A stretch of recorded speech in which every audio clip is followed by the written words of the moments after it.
I think it's kind of tender how the Lord sees potential weaknesses in Emma, just as he does in all of us, and he tries to give her direction to avoid falling into those traps. He guides her to not murmur about the things that she hasn't seen and tells her that there is wisdom in it. She might not understand God's wisdom, but she can trust that he has a reason why she is not seeing things.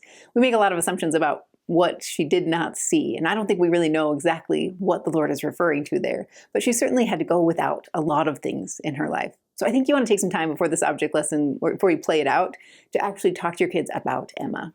I give you some links in the notes and some articles that you can go to for Strength of Youth and The Friend to help you understand a little bit more about her character, her talents, things like that. Also some of her callings. And then to give you a chance to talk about why it is when we hope for a righteous blessing, sometimes we don't see it. I think in Emma's life, there may have been really good reasons. In fact, I know there must have been, but we can kind of make some assumptions about what those reasons might have been. For example, if the Lord is referring to her not seeing the plates, maybe one of the blessings to her not being a witness to the plates is she's never hounded by newspaper writers. She's never put on trial to testify about what she saw. There's some of her life that is protected a little bit by her not being a part of that piece of the story. By not having Joseph with her, she has incredible empathy. She's often going to be without her husband, or he'll be busy often, and so she has to do a lot on her own, which makes her incredibly compassionate. And she's somebody who will reach out to orphans and bring them into her home. She feeds people on her lawn. She pours out compassion because she knows what it's like to be alone. So you can see how, even though the Lord could have removed these burdens from her, often he lets them play out because she will develop in the process. He has promised that her mortality can work for her the way he does for us. So this is the game that you're going to play to talk about the benefits of not being seen.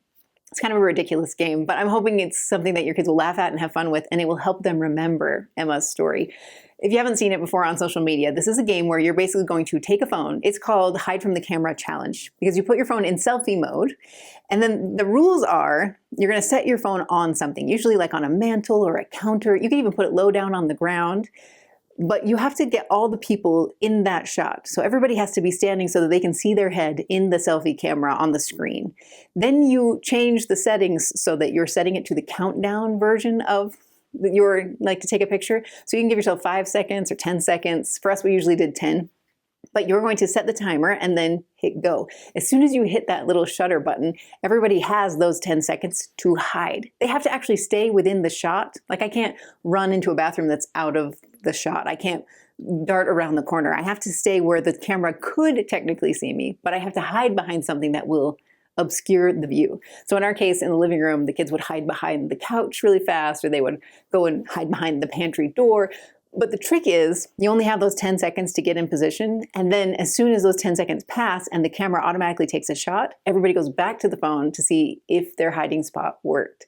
Because oftentimes what you find is that even though you thought you were hiding behind the couch, you really can see your feet underneath the couch, or you can see the part of your head sticking up above, or you have to be somewhere in the shot, but that doesn't necessarily mean that you were masked the way you thought you would be.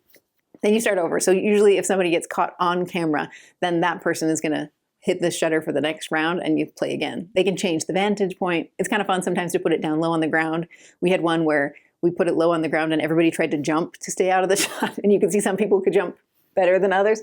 You can do a bunch of different directions, but the goal is to just laugh and have fun playing the game and then talk about the benefits of not being seen.